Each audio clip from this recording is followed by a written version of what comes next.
Oke, jadi gini. Kalian pernah notice gak sih? Setiap kali kalian buka website apapun di sebuah browser itu selalu muncul https:// di depannya. Dan biasanya kalau kalian ada ketik link di Microsoft Word atau di Microsoft PowerPoint, kalau kalian gak ada https://nya dia nggak bakal bisa diklik. Harus ada https://nya dulu baru bisa diklik.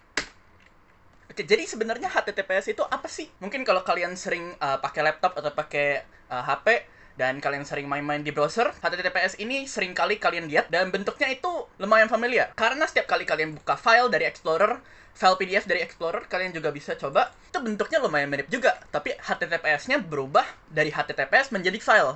Jadi di sini file // bla bla bla bla bla. Selain itu juga ada satu lagi, mungkin kalian yang gamer, kalau kalian ada shortcut di desktop di Steam, kalau kalian hover, itu ada tulisan steam // Jadi bentuknya lumayan sama juga, tapi HTTPS-nya berubah dari HTTPS menjadi Steam. Jadi sebenarnya HTTPS itu apa sih? Kalau kita buka dimanapun, kata kuncinya ada di sini. HTTPS adalah varian dari HTTP. Jadi yang harus kita cari adalah HTTP sebenarnya. Kita buka Geeks for Geeks dulu. Di sini HTTP udah ada penjelasannya. Dia itu sebenarnya sebuah protokol. Kita bisa lihat HTTP itu selalu ada komunikasi antara klien sama servernya. Dan kalau kalian baca-baca lebih lanjut lagi, itu di bawah sini ada konsep namanya HTTP request dan HTTP response. Jadi ini sebenarnya lumayan keren karena emang banyak halaman yang ada di internet itu menggunakan protokol HTTP ini. Dan sebenarnya emang interesting sih. Oke, jadi topik hari ini itu bukan tentang itu, bukan tentang HTTP-nya sebenarnya. Kita masuk ke halaman Geeks for Geeks ini itu untuk mengenal suatu konsep yang namanya HTTP method. Kalau kita search lebih lanjut, kalau kita lihat dari halaman Metri School ini, HTTP method itu memiliki berbagai tipe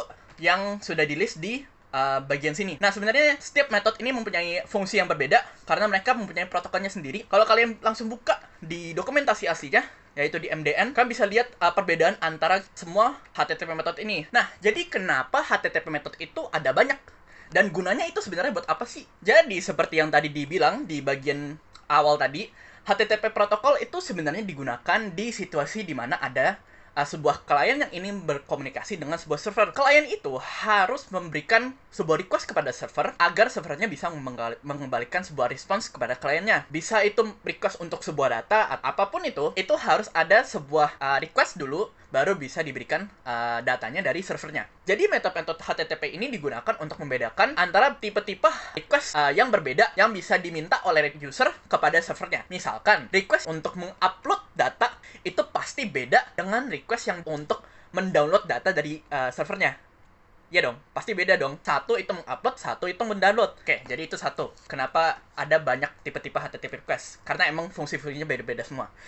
Yang kedua, tadi pertanyaan yang pertama kita tanyakan itu, kenapa setiap kali kita buka website, itu selalu otomatis ada https:// di depannya, meskipun kita hanya ketik bagian belakangnya aja. Sekali lagi, kalian inget, tadi HTTPS itu sebenarnya ekstensi atau varian dari HTTP. Dia lebih secure, makanya ada S-nya, HTTPS. S-nya secure. Itu artinya kan ya. Oke.